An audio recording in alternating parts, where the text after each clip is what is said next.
Nagliwanag na lamang ang kalangitan, tanda na papasikat na ang araw, ay nanatiling dilat pa rin ang mga mata ni Haji. Naabutan na siya ni Tikoy sa kusina, napupungas-pungas pa at nagtatanggal ng muta. Nagulat ang lalaki nang maabutan siya nito sa kusina at nakatatlong tasa na ng kape.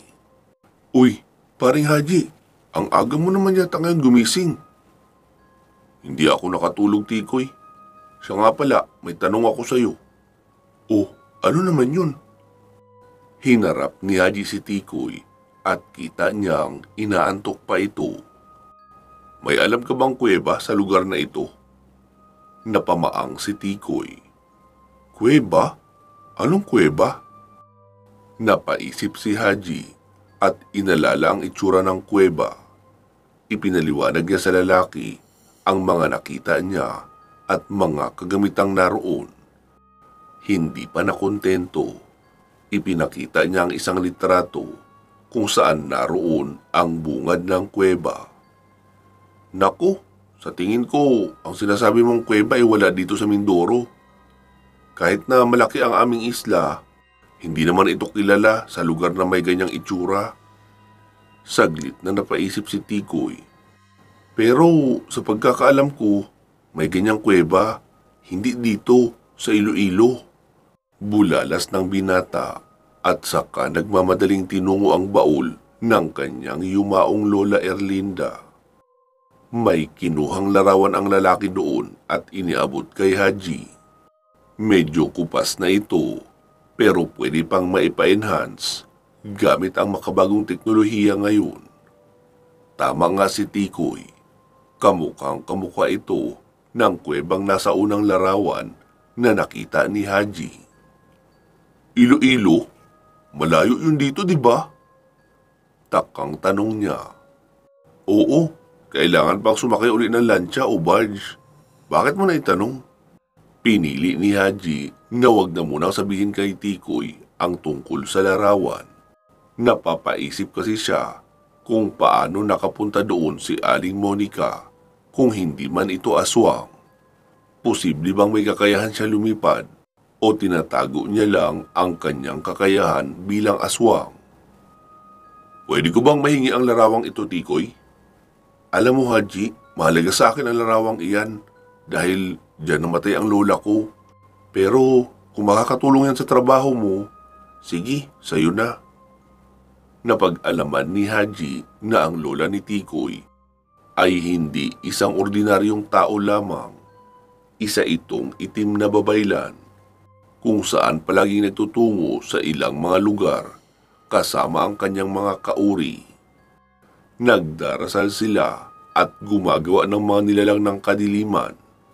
Ibig sabihin, may kakayahang bumuhay ng patay ang kanyang Lola Erlinda at gawing aswang o di kaya kahit na ano pang klaseng nilalang sa pamamagitan ng pagkuha ng puso ng isang hindi pa naisisilang na sanggol.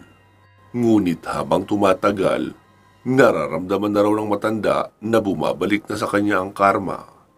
Namatay ang kanyang asawa at naaksidente naman ang mga magulang ni Tikoy. Dahil dito, itinigil niya na ang masamang ginagawa.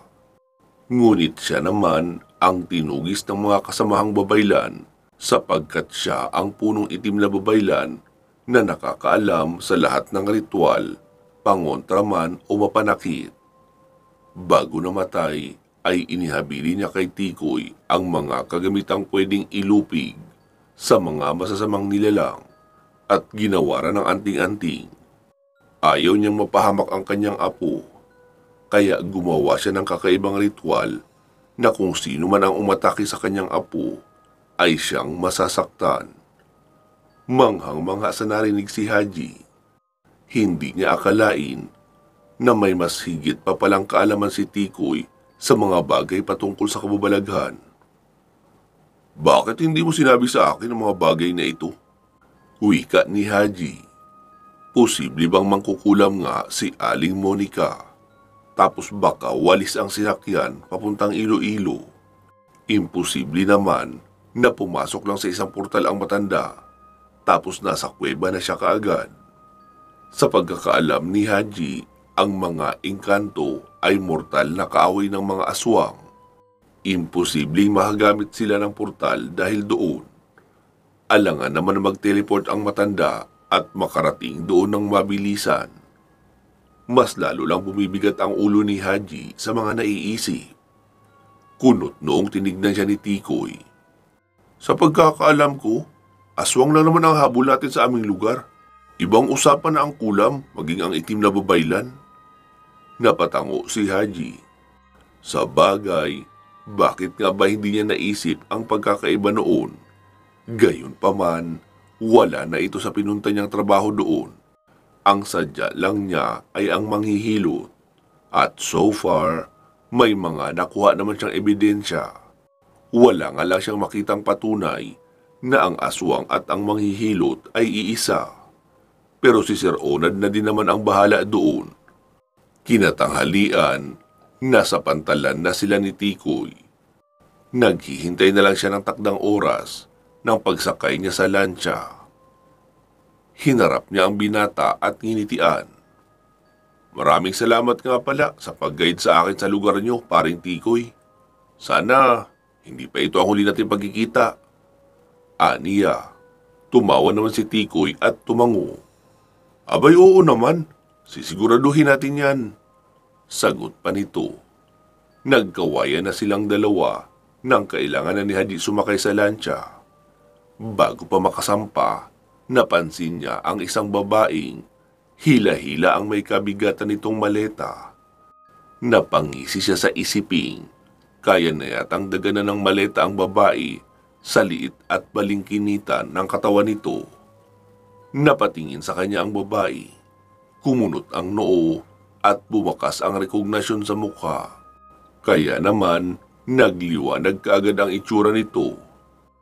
Oh, there you are, wika ng babae at kaagad siyang hinila papaupo sa isa sa mga upuan nang makapasok sila sa loob. Ako? Bakit? Uy, teka, ikaw ang babaeng nakasalubong ko dito sa pantalan kahapon, di ba? Humalakak ang babae. Nakasalubong? Excuse me, binangga mo kamo ako. Assuming ka din masyado ano. Saka, akin na ang cellphone mo. Mukhang nagkapalit tayo.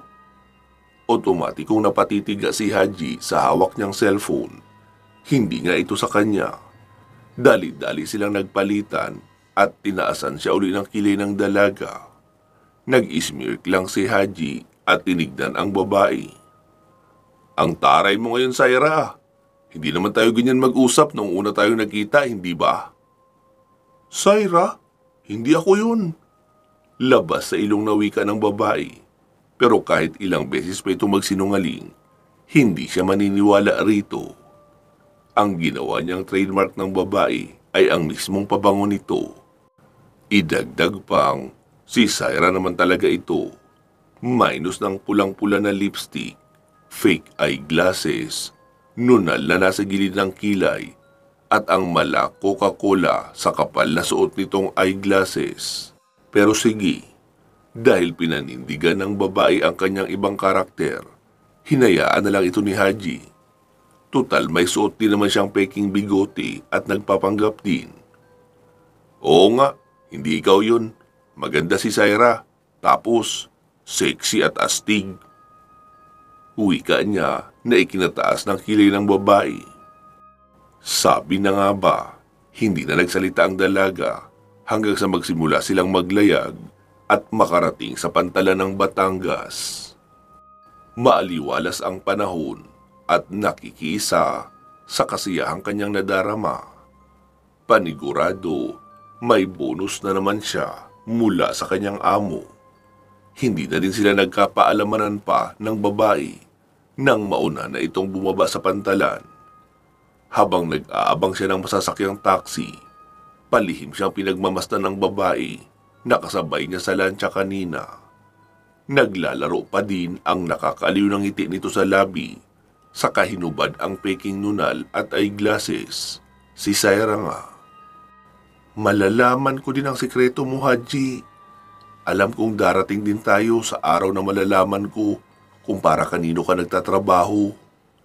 Anito at isinuot ang shades, saka sumampa sa kanyang motorsiklo. Nang umarangkada siya sa kalsada, iilan sa mga kalalakihang nadaanan niya ay humahangang sinundan lamang siya ng tingin. Pagkarating ni Haji sa tahanan ni Sir Onad, isang mainit na pagtanggap na naman ang bumungad sa kanya. Tuwang-tuwa si Sir Onad sa mga larawang ipinasa niya. Habang tumatagal ay gumagaling na raw si Haji at mas nagiging masela na ang kanyang mga nakukuhang detalye. Kaso lang po sir, may problema. Ano yun Haji? Ipinaliwanag ni Haji na hindi talaga si Aling Monica ang nakita nilang aswang dahil wala siyang nakitang patunay na nagbago ito ng anyo. Gayunpaman, humalakhak lang si Sir Onad. Ayos na ito bata. Sapat na ang impormasyon na iyong nakuha at ang hinala natin na may kaunting patunay naman. Ang mga larawan na ito ay lalagyan natin ng kaunting privacy para na din hindi kuyugin ang mukhang ito ng mga tao. Ang mahalaga, makapagbigay tayo ng babala para iwasan ng mga tao ang ganitong klaseng nilalang. Tumango si Haji. Maraming salamat po Sir Onad. Inabot ni Sir Onad ang kamay niya para makipag-shake hands kay Haji. Dahil dyan, bibigyan kita ng aumento bata. Ang kanyang dating total na 15,000 per transaction ay ginawang 25,000 na ng kanyang amo. Binigyan rin siya ni Sir Onad ng 8,000 kada travel niya, 8,000 din para sa pocket money at 8,000 din sa finish assignment. Ang nalalabi ay idinagdag sa expenses niya sakali mang magtagal siya sa bawat project niya instead of 2,000. Kaya naman, ganoon ang saya ni Haji nang umuwi siya sa bahay nila. Binilinan siya ni Sir Onad na dumaan muna sa isang balikbayan shop para mamili ng mga native delicacies mula sa Laguna. Iyon ang kanyang ipinaalam sa kanyang mga magulang, kaya hindi siya pwedeng mabuking. Bumili pa siya ng damit na may nakasulat na I love Kabuyaw, kaya mukha talaga siyang nanggaling doon. May mga mag-i-edit din ng litrato kung saan bawat tourist spot sa Laguna ay pwede nang puntahan ng mga tao kahit sa larawan lang. Kaya nagpagawa din siya noon at hindi naman siya nagsisi sa naging resulta. Wow, para talaga ako nang galing doon na. Aniya. Masaya siyang umuwi kahit punong-puno siya ng mga pinamili. Walang pagsidla ng tuwa ang kanyang mga magulang na ang tanging inintindi ay ang makauwi siya ng ligtas at maayos sa kanilang tahanan. Naku naman anak, mukhang hiyang ka dyan sa trabaho mo ah. Biruin mo, ikalawang proyekto mo pa lang, pero tinaasan ka na agad ng sweldo? Hindi naman po inay, nakajamba lang po. Alam niyo naman na gusto ko din talaga ang manguha ng litrato. Hindi ko naman po inaasahan na sa ganitong linya ako mapapasok. Tsaka, sobrang saya ko po dito dahil ang bagay na pinakagusto ko ay siyang nagagawa kong pagkakakitaan. Paliwanag ni Haji. Napangiti naman ang kanyang tatay Ricky. Anak, sobrang proud ako sa iyo. Kaya naman sana, palagi ka mag-iingat ha. Wika sa kanya ng ama. Ngumiti si Haji at iniabot ang kanyang pasalubong sa ama. Ang drama mo po tay. Ito, pasalubong ko para sa iyo. Wika niya. Kaya naman, natawa na lamang ang ama. Tinanggap nito ang iniabot niyang supot at niyakap siya ng mahigpit. Inalo niya ang ama dahil batid niyang mas madrama pa ito kaysa sa kanyang nanay. Baka kapag makita sila ay kung ano na naman ang ikantyaw sa kanila ng mga ito. Kesyo mas matindi pa sila sa mag-inang nawalay sa isa't isa. Sunod niyang nilapitan ay ang kanyang nanay Sofia at ate Sharon. Abala ang mga ito sa pagkalkal sa kanilang mga natanggap na pasalubong. Walang duty ang ate niya kaya libre itong manatili ngayon sa kanilang bahay. Nay, ate, ano kaya kung magtayo na tayo ng negosyo? May naipon naman ako sa nauna kong mga projects. Tapos may kinita rin ako ngayon. Pwede natin itong gawing puhunan. Nagkatinginan sila Aling Sofia at Sharon. Aba, magandang ideya yan anak. Mabuti naman at naisipan mo magnegosyo. Naku, uulad ka pang lalo niyan. Nay, tayo po ang uunlad, hindi ako lang. Isa pa, alam kong nahihirapan na kayo ni Ate Sharon sa pagtatrabaho sa iba. Oras naman na magpahinga kayo sa pangangamuhan. Pwede naman tayong magtinda na lang. Nasiyahan si Aling Sofia sa sinabi ng kanyang anak, kaya niyakap niya ito. Maraming salamat anak ha. Ginugol nila ni Haji at ang kanyang pamilya ang pahinga niyang 2 linggo sa pag-iisip ng magandang negosyo na pwede nilang simulan. Kalaunan, naisipan nila magtayo ng tindahan kung saan gulay ang tinda ni Mang Ricky. Si Aling Sofia naman ay sari-sari. Mga lotion pati pabango naman kay Sharon. Nag-o-online selling din siya para mas makahatak ng customer. Kahit papaano, nalibang sila sa lakas ng kanilang kita. Nagkaroon sila ng maraming suki. May kumukontrata na din sa kanila para magpa-deliver na maayos din namang nagagawa ni Tatay Ricky. May tricycle kasi ang kanilang kapitbahay na inuupahan niya lang para maihatid ang mga for delivery na gulay at mga pabango na order naman mula kay Sharon. Nagawa nila ang lahat ng iyon sa loob lang ng 1 linggo. Naku, kung ganito ang kitaan natin palagi, malamang makakalipat na tayo ng bahay. Yung sarili na rin natin ang lote. Wika ni Sharon habang nagbibilang sila ng kinita. Naku, maganda yan ate.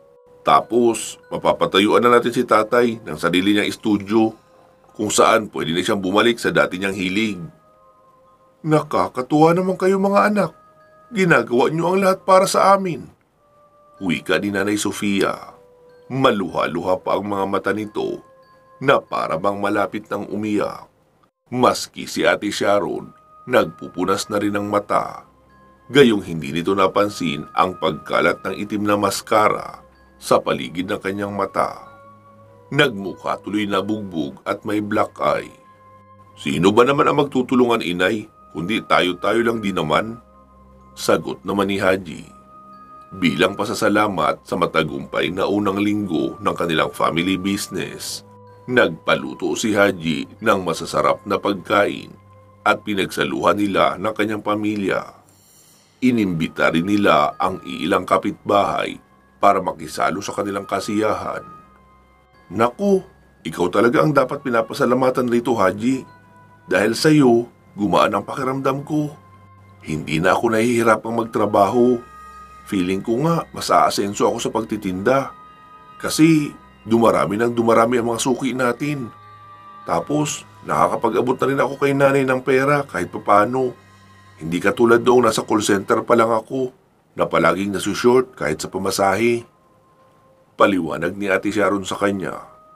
Ngumiti si Haji at inakbayan ang kanyang ate. Ate naman, wala namang iba magtutulungan kundi tayong 4 lang din, di ba?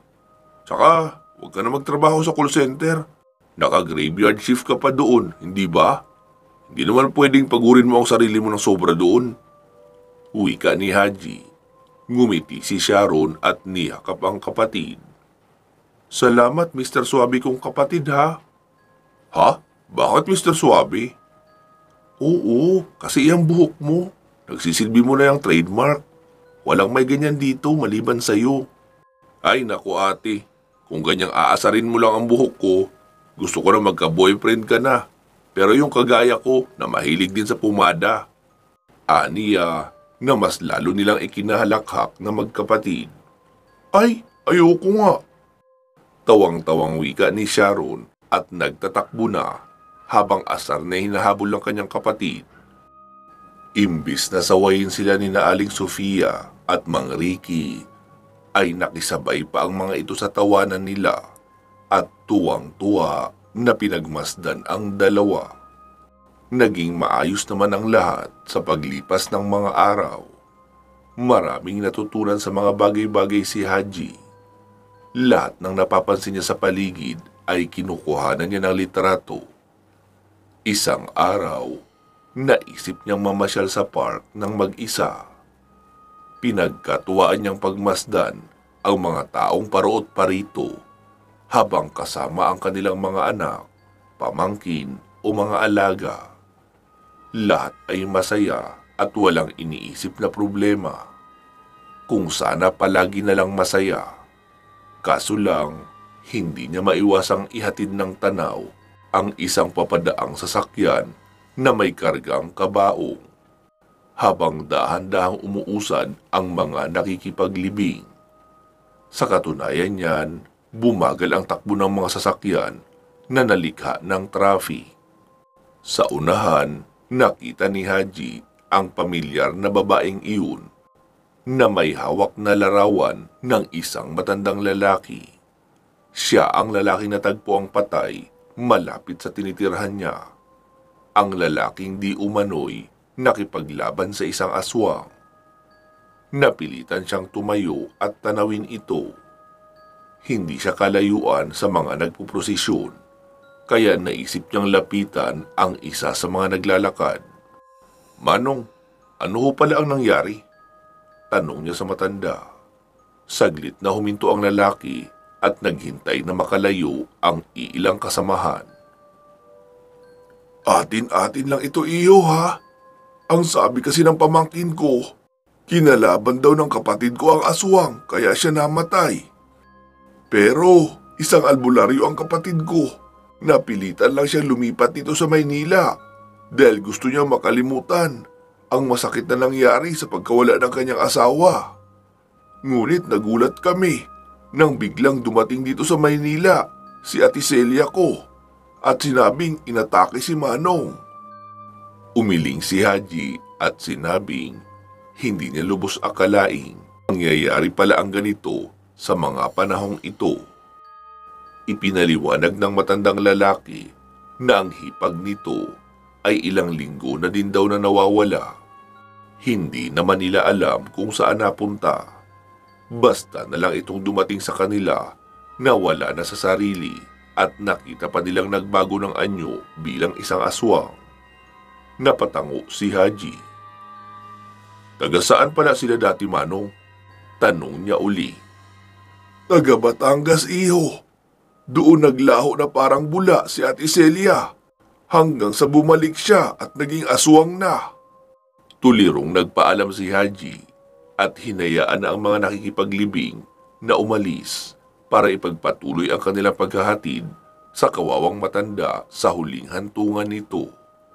Hindi niya alam kung ano at paano ba siya magsasalita tungkol sa mga nangyaring kababalaghan, pero kailangan niya ikalma ang kanyang sarili. Hindi may paliwanag ni Haji pero parang may koneksyon ang lahat ng mga nangyayaring kababalaghan sa kanyang trabaho. Kailangan lang niya ng karagdagan pang impormasyon para malaman kung ano ba talaga ang posibleng punot dulo nito.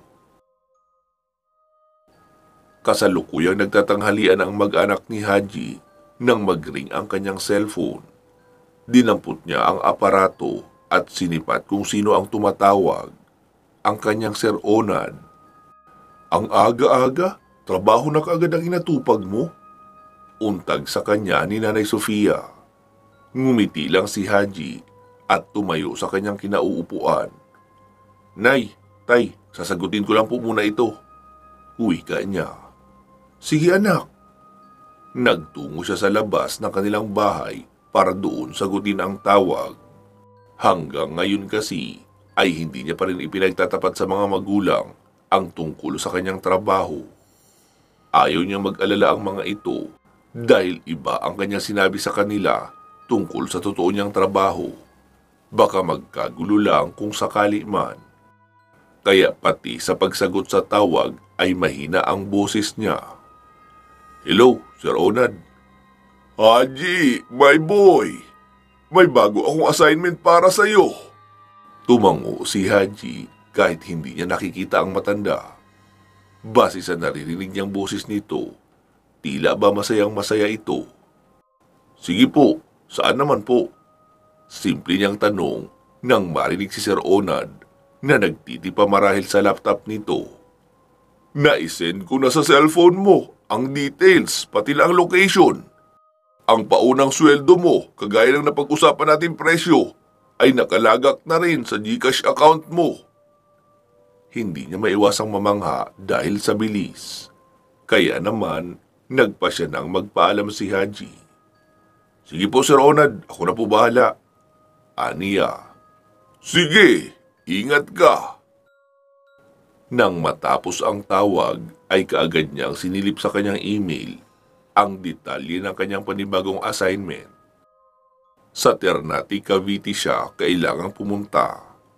Hindi na siya nag-aksaya ng panahon at bumiyahe na. Alam niyang matatagalan pa kapag magpapaliwanag pa siya sa kanyang mga magulang. Kaya naman, sinabi na lang niya na may emergency siya na kailangan asikasuhin at may kinalaman ito sa trabaho.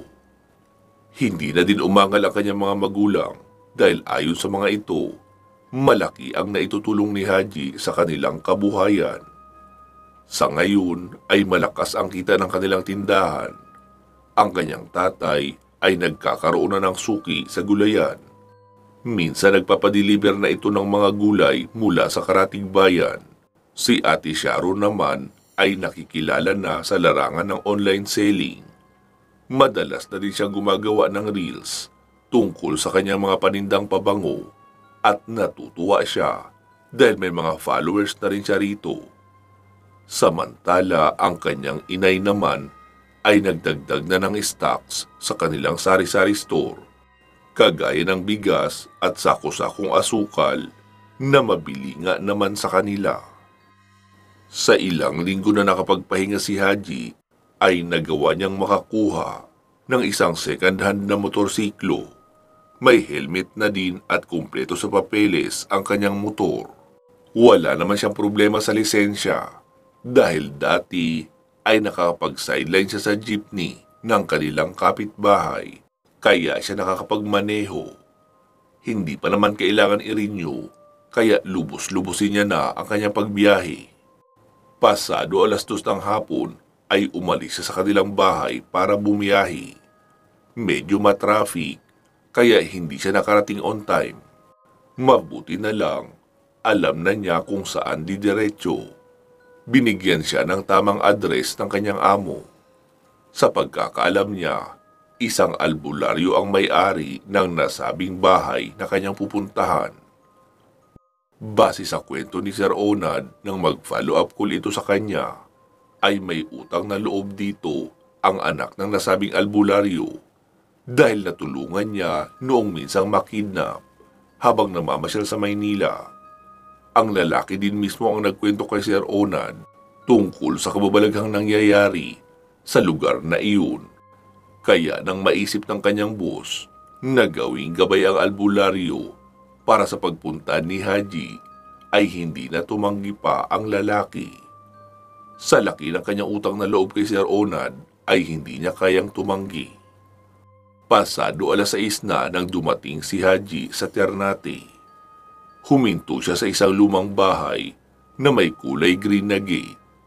Pinatay niya ang makina at hinubad ang helmet. Saka nilibot ang tingin sa paligid. Napakaraming puno, pero wala naman siyang kakaibang presensya na nararamdaman. Dali-dali niyang kinuha ang phone at tinawagan ang kanyang amo.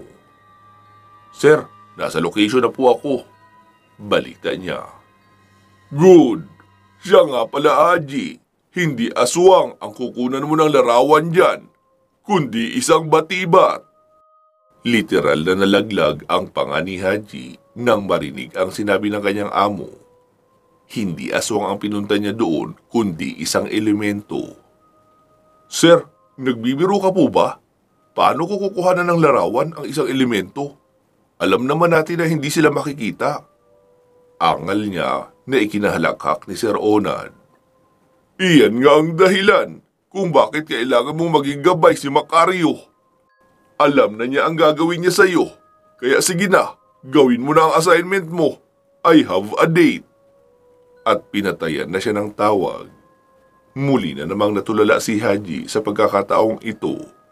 Para siyang natuka ng ahas. Ano ba ang pinagsasabi ng amo niya na may date ito? Sa edad niyang iyon, talaga makikipag-date pa siya? Iiling-iling na lamang na lumapit si Haji sa berdeng gate at kumato.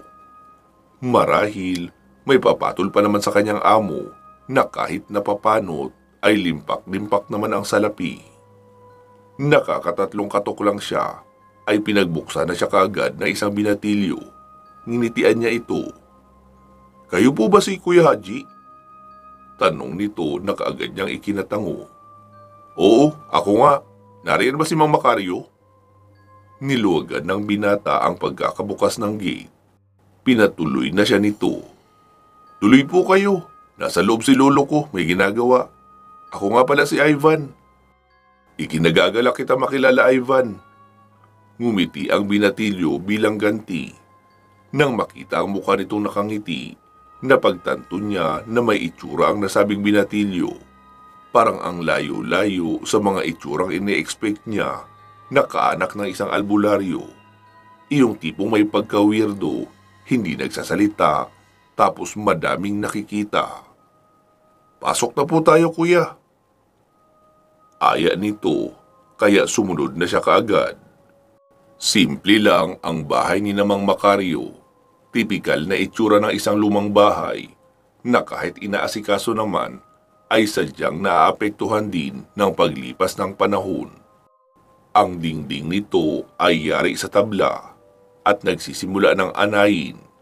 Ang sahig na yari naman sa wood tile ay iingit-ingit na kapag natatapakan, kagaya ng pinto, bintana at maging ng hagdanan na dahil sa pinaglumaan ng panahon ay napagkakamala ng haunted house. Naabutan ni Haji ang matanda sa sala na nakadipa ang magkabilang kamay. May putong na kulay pula sa ulo at sandamakmak ang kwinta sa leeg na tila ba mga agimat dahil sa laki ng mga pendants nito. Ang kanya namang bewang ay napapalibutan ng iba't ibang hugis at laki ng botelya na may lamang lana. Kilala ni Haji ang mga iyon bilang habak o pangontra sa masasamang elemento. Sa isang sulok ng sala ay may plangganang may tubig at asin. Maupo ka muna, Kuya Haji. Wika ni Ivan. Tila ba normal na lang sa binata na makita ang kanyang lolo sa ganoong itsura at tila abala sa ginagawa nito na tanging siya lamang ang nakakaintindi. Hindi pa man nagiinit ang puwet niya sa pinag-upuan ay kinalabit na siya ni Ivan. Alam mo, kuya, pagtatawas yung ginagawa ni lolo ko ngayon. Iyan ang isa sa popular na paraan ng ritual na ginagawa ng karamihan ng alternative healers para malaman ang dahilan ng pagkakasakit ng isang pasyente. Marami silang ginagamit dito, maliban pa sa kandila. Minsan, gumagamit ang iba ng itlog, salamin, malinis na papel, balat ng sigarilyo, at insenso. Kwento ni Ivan, napatango naman si Haji. Ngayon niya lang nalaman ang tungkol doon. Tunay nga namang nakakamangha. Kaso lang, hindi yata namangha ang lolo Macario ni Ivan. Medyo sumama ang tingin ng matanda sa kanila. Nang maging abala na naman itong muli, ay kinalabit na naman siya ni Ivan. Alam mo, kuya, kaya nagtatawas ngayon si lolo para malaman kung ano ba talaga ang sanhi ng pagkamatay ng ilan sa aming mga kababaryo. 3 na kasi ang pumanaw. Ito ang ikalawang beses na gagawin ni lolo ang pagtatawas na yan. Noong una ay nakita niya ang anyo ng isang napakatabang babae na nasa tabi ng isang puno. Sabi ni lolo, isa raw yung batibat. Napakunot ang noo ni Haji. Batibat? Opo kuya, isang batibat.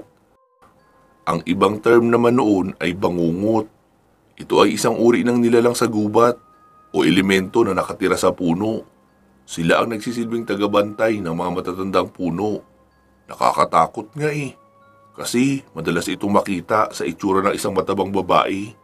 Pero ang totoo, wala raw itong gender. Ang hilig lang nito ay matulog sa mga puno at malalamig na lugar. Sa pagkakataong ito, muli na namang sinamaan ng tingin ni Mang Macario ang kanyang apo. Pero hindi ito ininda ni Ivan. Siya ang tipo ng taong hindi na-excite kapag hindi pinagpatuloy ang kanyang pagkikwento. Marahil, kahit pa yata may kasama siyang dragon. Nakakatakot naman pala ang mga kagaya niya. Bakit naman siya nananakit? Akala ko ba mahilig lang itong matulog sa mga puno at malalamig na lugar? Tanong ni Haji. Totoo yan, kuya.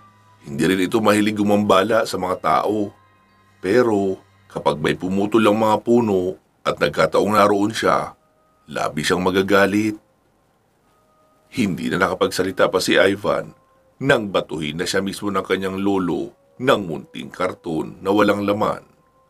Napapahiyang napayuko siya at nanahimi. Nagluluto pala ako, Kuya Haji. Yan ka muna ha. Wika ng binatilyo at dali-dali nang umalis para balikan ang kanya nakaligtaang niluluto. Kaya naman natawa si Haji. Hindi niya akalaing may likas na kakulitan si Ivan. Kaya naman aliw na aliw siya sa nakikitang kakulitan nito. Siya namang pagtatapos sa ginagawa ni Mang Macario. Kaya napaayos ng upo si Haji. Nilapitan siya ng matanda, kaya napatayo siya at binati ito. Kumusta po kayo, Mang Macario? Magalang niyang wika na ikinangiti ng matanda. Naupo ito sa tapat ng kanyang kinauupuan. Ayos lang naman ako, iho. Mabuti naman at nakarating ka kaagad dito. Wika ng matanda na ikinatango ni Haji. Napatingin siya rito at nakitang medyo balisa ang matanda.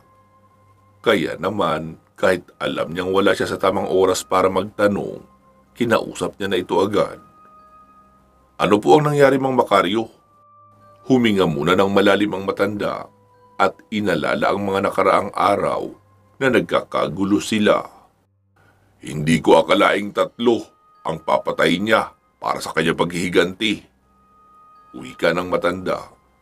Ganti po? Sino po ang gusto maghiganti? Nagtataka niyang wika. Lumingon ang matanda sa binata. Tinuro ang mayayabong nakakahuyan. Ang elementong nakatira sa lugar na iyon, ang nagbibigay ng matinding bangungot sa sino mang makapinsala sa kanya, ang batibat. Kinilabutan si Haji sa paraan ng pagkakasabi ni Mang Macario. Hindi niya akalaing dito niya matatagpuan ang tunay na weirdo.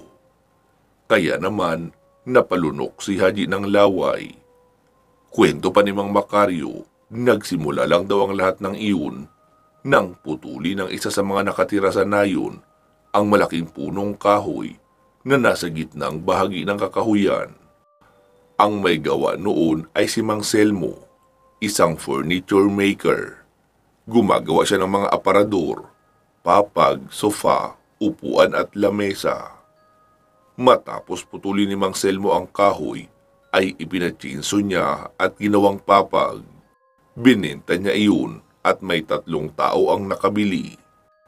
Ngunit inabot ng kamalasan ang mga taong nakabili noon. Dahil lang gamitin nila ang mga papag na kanilang nabili, ay isang biglaang kamatayan ang kanilang inabot. Natatagpuan na lamang ang mga ito na naninigas na sa kanilang higaan at hindi na humihinga. Kahit nakapikit, ay kababakasan ng matinding takot ang pagmumukha. Ayon sa mga kaanak, lalo na ng asawa ng mga ito, sa kalagitnaan ng gabi nila napapansin ang matinding pag-ungol na tila ba nahihirapan. Animoy humihingi ng tulong sa hindi malamang dahilan. Ngunit kapag tinatangka na magisingin ay hindi makagalaw ang biktima. Ang buong katawan nitong naninigas ay walang magawa, kundi ang magpumilit na pumiglas, ngunit hindi naman magawang magtagumpay. Kung binangungot sila Mang Macario, hindi ba posible na may sumpang nakapaloob sa kanilang kamang binili? Baka po mangkukulam si Mang Selmo at ginawaran niya ng orasyon ang mga kama at iba pang kagamitan kagaya ng aparador, mga mesa at kabinet.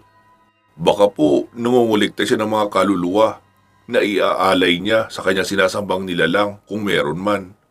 Alam naman natin na iyan ang kadalasang nangyayari ngayon, lalo na kapag nagis na nating maganda at pulido ang pagkakagawa ng isang bagay. Mahabang paliwanag ni Haji, ngunit humalakak lamang si Mang Macario. Natutuwa ako sa lawak ng imahinasyon mo, iho. Ngunit hindi iyan ang dahilan kung bakit namatay ang taong nagkabangungot. Sila ay biktima ng isang elemento. Ang batibat po, paniniguro ni Haji. Shh! Hindi mo siya pwedeng pag-usapan sa gabi, iho.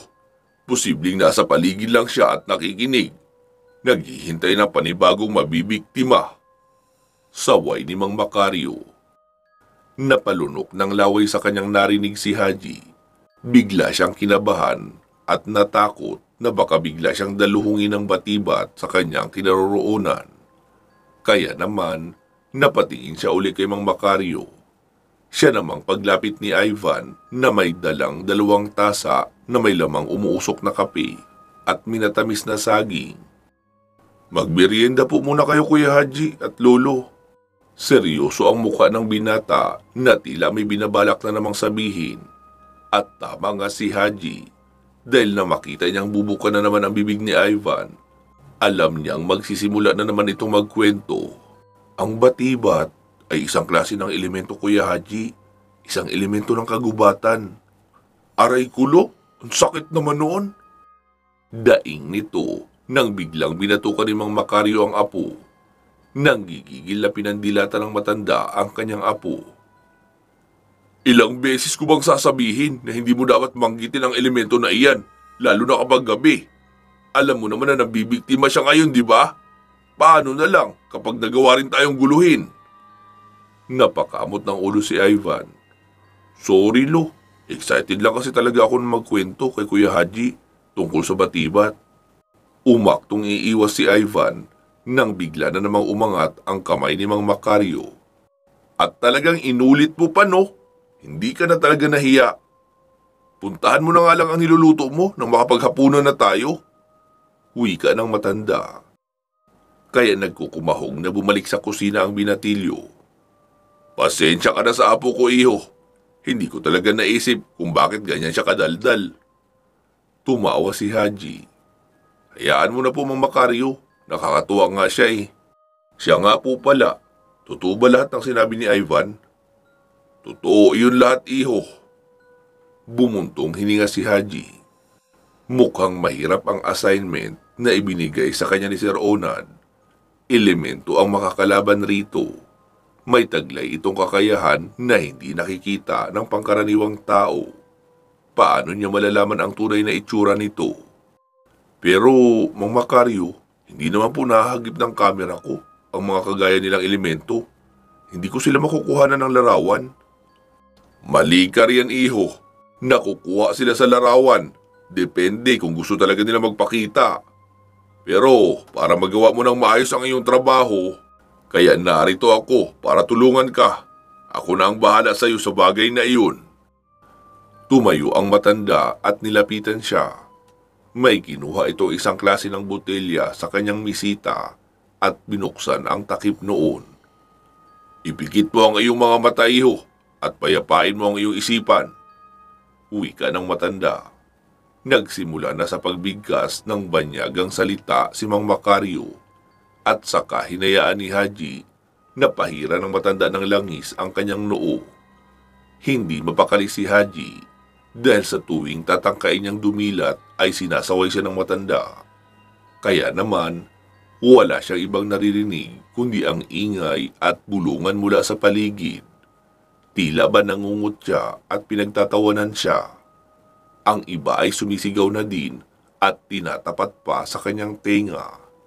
Sumasabay pa ang malakas na ihip ng hangin, malamig at nakakakilabot. May humahalakhak at meron ding humahagulgul. Pakiwari ni Haji ay nasa dulo na yata siya ng purgatorio. Kaya naman halos hindi niya magawang idilat ang mga mata sa labis na takot. Hindi niya alam kung ano ba ang nangyayari sa paligid. Biglang naglaho ang pagkakalapat ng mga kamay ni Mang Makaryo. Napalitan ng malamig na haplos mula sa isang mabalahibong kamay. Kaya naman kalaunan, kinalma ni Haji ang kanyang sarili. Ito ang unang pagkakataon na makaranas siya ng ganito. Ngunit kailangan niyang magpakatatag. Kailangan niyang maging matibay at matapang. Hanggang sa paunti-unti, naglaho ang mga ingay. Ang malamig na simoy ng hangin na kanina ay nagpapanginig ay unti-unti na ding naglaho hanggang sa magbalik na lahat sa normal. Haji, iho, idilat mo na ang iyong mga mata. Unti-unti na ngang idinilat ni Haji ang kanyang mga mata. Unang bumungad sa kanyang paningin ay ang albularyo. Payapa naman ang paligid, ngunit batid niyang may nagbago. Alam niya na may hindi nakikitang nilalang na nakatingin sa kanila. Mang Makaryo, ano hong nangyari? Nanghihina niyang tanong. Ngumiti si Mang Makaryo at tinapik ang kanyang balikat. Huwag kang mag-alala, iho. Wala akong ginawa sa iyo. Maliban sa tinulungan lang kita na matapos mo ang iyong trabaho. Binuksan ko ang ikatlubong mata para makita mo ang nilalang na sinasabi ko. Nanlaki ang mga mata ni Haji nang marinig ang sinabi sa kanya ng matanda. Kaagad niyang kinapa ang kanyang noo at pilit dinarama kung may mahahawakan ba siyang mata roon, na ikinatawa naman ni Mang Makaryo. Wala kang mahahawakan na literal na mata dyan, iho. Ang tinutukoy kong mata ay iyong sixth sense mo. Kaya mo makakita, makarinig, makaamoy, at makadama ng mga hindi nakikita ng mga normal na mata ng tao. Makikita mo ang mga elemento, nilalang, at engkanto na nananahan sa bawat sulok ng ating kapaligiran. Mga mata na kayang alamin ang wangis ng bawat nilalang na naghahasik sa atin ng tunay na lagim. Gustong tumakbo ni Haji nang marinig ang sinabi sa kanya ni Mang Makaryo. Mas lalong nagiging katatakutan ang itsura nito kapag nagsasalita. Kailangan niya lang ikalma ang sarili para huwag siyang mataranta. Kung ganun po, kaya ko na silang makita, ang mga multo at mga engkanto. Tumango si Mang Makaryo. Oo, pero bago ang lahat, maghapunan na muna tayo at magpahinga. Bukas na natin simulan ang ating trabaho. Alam ko na malayo ang biniyahe mo, kaya kailangan natin matulog ng maaga. Uwi ka ni Mang Makaryo. Habang abala sa paghahapunan ng tatlo, wala silang kaalam-alam na may isang nilalang ang kanina pa nakatingin sa kanila. Hinihingal at nanilisik ang mga mata. Hindi inda ang mataba nitong katawan, ang galit na nananahan sa buong itsura nito.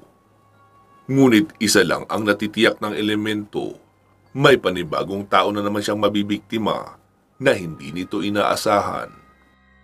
Kinaumagahan, pagkakain ng almusal, ay nagtungo kaagad sina Mang Makaryo at Haji sa lugar kung saan nangyari ang pagkamatay ng mga biktima. Dala nila ang isang galong gasolina at sangkaterbang asin. Nagtaka si Haji nang makita ang bitbit ni Mang Makaryo. Ano pong gagawin niyo sa gasolina, Mang Makaryo? Tanong niya. Ang mga ito ang makakapagpahinto sa batibat para manggalaw ng tao. Sila ay sadyang mapanganib ng mga nilalang. Kailangang sunugin kung sakali mang makita natin sila. Sa papaanong paraan, Mang Makaryo? Sa pamamagitan ng pagsunog sa kahoy na una nilang sinamahan mula nang maputol iyon. Tumango naman si Haji, hindi makapaniwala sa kanyang narinig. Kung ganoon, parang ang may halong sumpa ang ginawa ni Mang Selmo para mapalitaw ang nasabing nilalang na may nakakasindak pala na itsura. Parang siya na rin po ba ang sinusunog natin kapag pinasiklab natin ang apoy? Ano naman po silbi ng asin? Huminga ng malalim si Haji sa kanapaluno.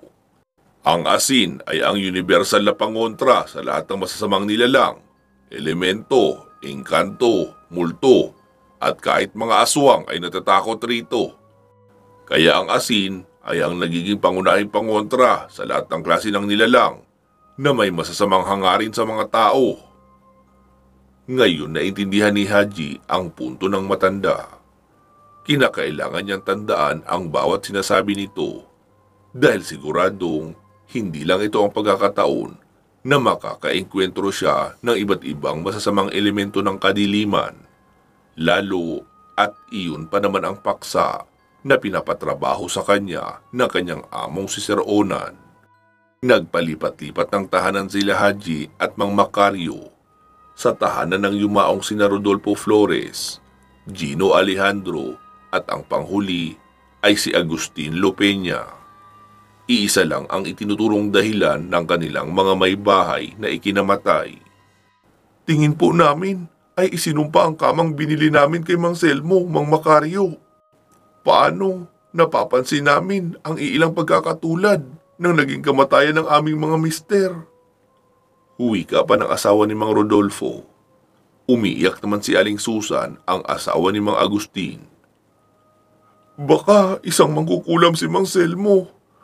Kaya niya nagawang patayin ang aming mga asawa. Iniipon niya siguro ang kanilang kaluluwa para ialay sa kadiliman. Masama si Mang Selmo. Sobrang sama niya. At tungal pa ng ginang, nagkatinginan sila Mang Macario at Haji matapos marinig ang hinaing ng dalawang ginang. Nagsimula ng umiyak ang mga ito maliban kay Belen na asawa ni Gino, ang pinakabatang namatay sa kanilang tatlo. Bagamat nalulungkot ako sa pagkamatay ng aking mister, hindi ako naniniwala na ang kawawang si Mang Selmo ang may gawa ng lahat ng ito.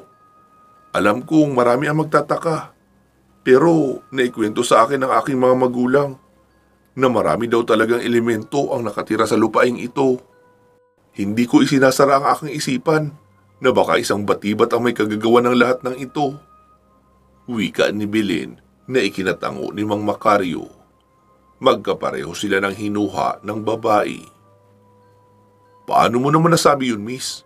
Pasensya na ha kung nakikisabat ako sa inyong usapan.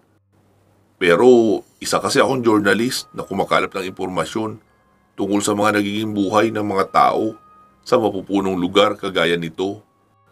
Alam naman natin na bawat mamamayan sa isang lugar ay hindi magkakapareho ang bawat paraan ng hanap buhay. Paano kung totoo ang sinasabi mo na may kinalaman ang batibat sa pagkamatay ng iyong asawa? Ibig bang sabihin, hindi basta-bastang napuputol ang mga puno dito nang hindi nagpapaalam sa tagabantay? Mahirap pang isipin, pero kapag ganito ang sitwasyon, ay hindi malayong mahirapan kayong maghanap buhay, lalo na't sangkot ang mga elemento sa bawat halaman na pwede niyong pakinabangan sa paligid. Explika pa ni Haji. Nagtanguan ang mga byuda. Totoo yan, iho. Karamihan sa mga halamang narito ay inaalayan muna namin ng dasal. Kaya nakakakuha kami ng kahoy para sa panggatong at paggawa ng aming mga bahay.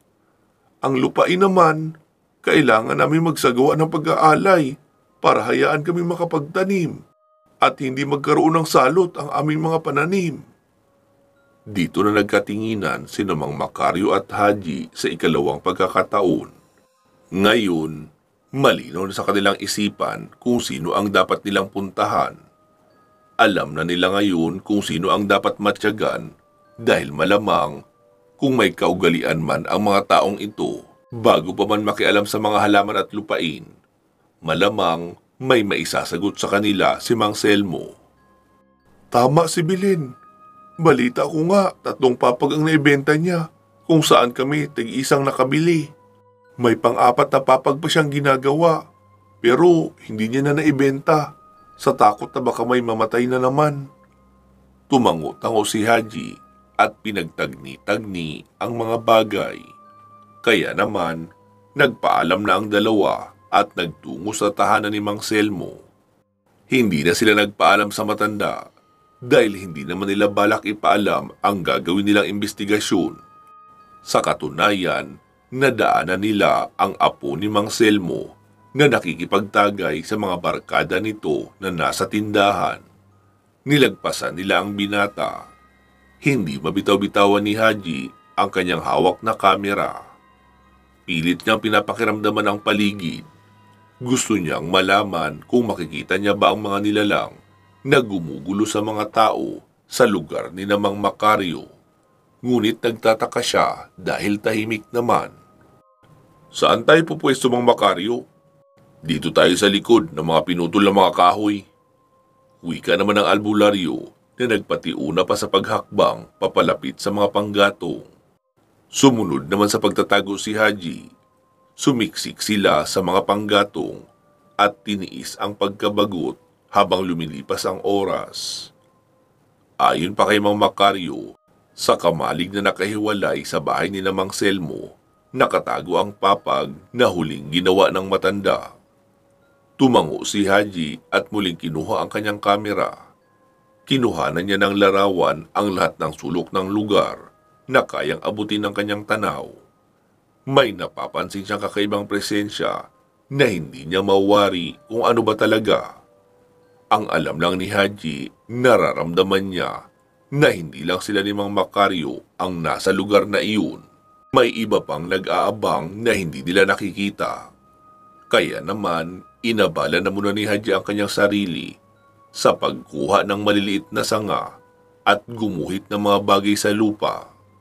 Maitim at buhagag ang lupa sa kinaroroonan nila, kaya mabilis siyang nakaguhit ng kahit na anong mapaglilibangan niya. Ilang oras pa ang mabilis na lumipas, sumapit na ang gabi at hindi na din gumagalaw sina Mang Macario at Haji. Cool lang na nagpapahid ng langis ang matandang albularyo, samantalang si Haji nilalamok at inaantok pa. Gusto mo? Alok ni Mang Macario sa kanyang hawak na botelya. Sa pagkakalam ni Haji, langis ang laman noon. Hindi naman sa nag-iinarte siya, ngunit dati pa na ayaw niya magpahid ng langis sa kanyang katawan dahil sa likas na kakaibang amoy noon, lalo na sa iniaalok ngayon ni Mang Macario na may halong luya at bawang. Kaya kakaiba ang lumalabas na amoy rito. Magalang na tumanggi si Haji. Pinili niyang pagpapatayin ang lahat ng lamok na nagtatangkang kumagat sa kanya kaysa sa ipahid sa balat ang lana na may masamang amoy. Ilang sandali pa ay may natatanaw na silang susuray-suray na lalaki sa bakuran. Nakilala nila ito bilang apo ni Mang Selmo. Nakita nilang papasok na sana ito sa bahay, ngunit nang marinig ang boses ng nanay nito, ay mas pinili na lamang manahimik at sa kamalig dumiretso. Kaagad na nagtago ang dalawa nang makitang dadaan sa kanilang harapan si Gary, ang apo ng matandang furniture maker. Dumiretso ito sa kamalig at tumihaya sa naroong papag. Ang isinumpang papag na ayon sa mga nakabili ay nakakamatay. Ilang sandali lang, dahil sa kalasingan ay nakatulog na nga ang lalaki. Humihilik pa ito na ikinailing ni Haji. Ang saklap palang tignan ng isang lasing, lalo na kapag kakaiba ang kanyang pinagagawa. Mang Macario, paano yan? Mukhang naunahan na tayo ng apo ni Mang Selmo. Natulog pa siya sa papag. Huwag kang mag-alala, hindi naman siya magigising kaagad. Kailangan lang natin siyang bantayan. Malakas ang pakiramdam ko na sa kamang iyan, dadalaw ang pangahas na batibat. Kailangan natin siyang pigilan bago pa man siya makapanakit ng iba. Paliwanag ni Mang Macario. Tumango na lamang si Haji at inihanda ang kanyang kamera. Anumang oras na magpa siyang magpakita ang batibat ay hindi siya titigil hanggat hindi siya nakakakuha ng larawan nito. Makalipas lang ang ilang sandali, nagtaka si Haji nang umuungol na ang binatang natutulog.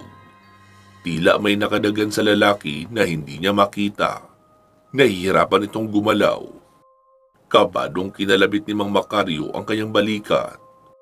Huwag kang matakot, iho. Iyan ang hinihintay natin.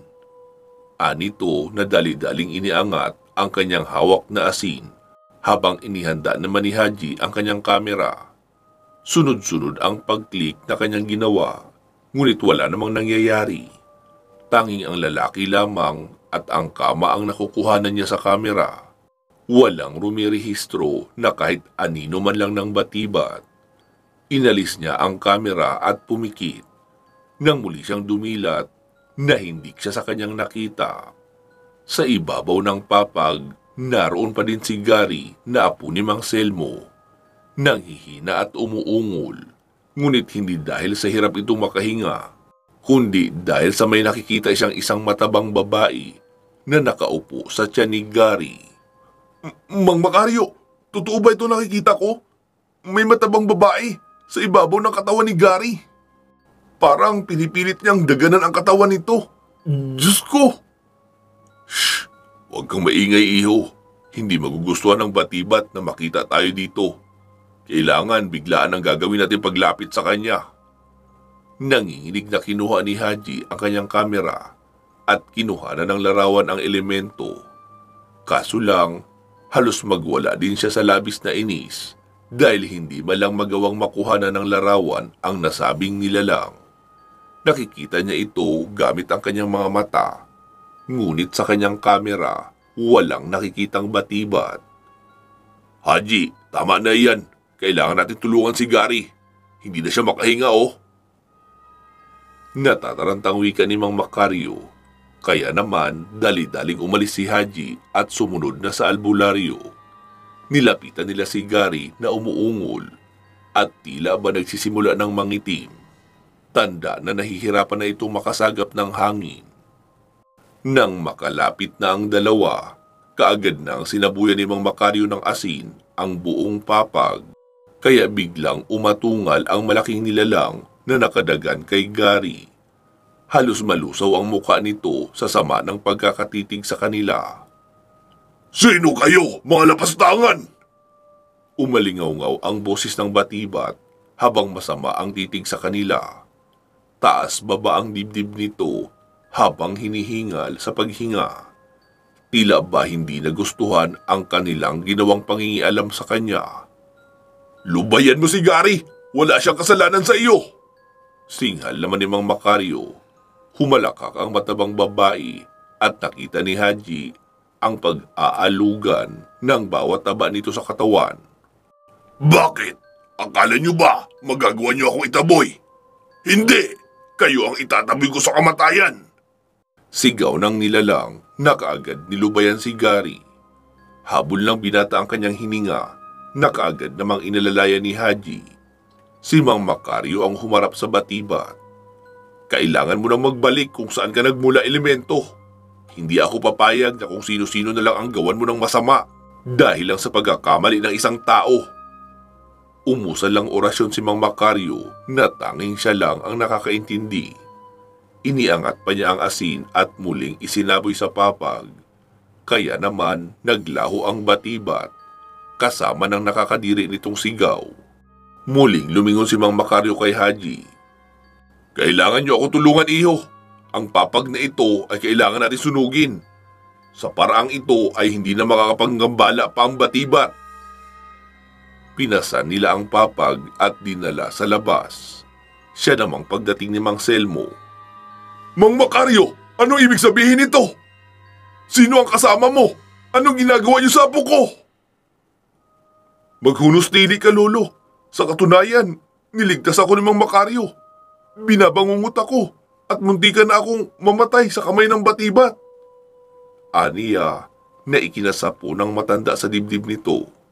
Oh, Diyos ko! Ano ba kasing nangyayari sa mga gawa ko? Parang isinumpa.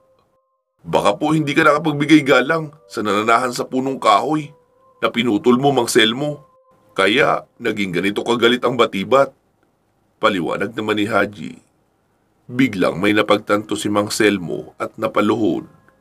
Base sa sumunod na katagang lumabas sa kanyang bibig, alam niyang may nagawa nga siyang kasalanan na kailangan niyang hinga ng tawad. Pansamantala po muna natin puputulin dito itong ating kwento.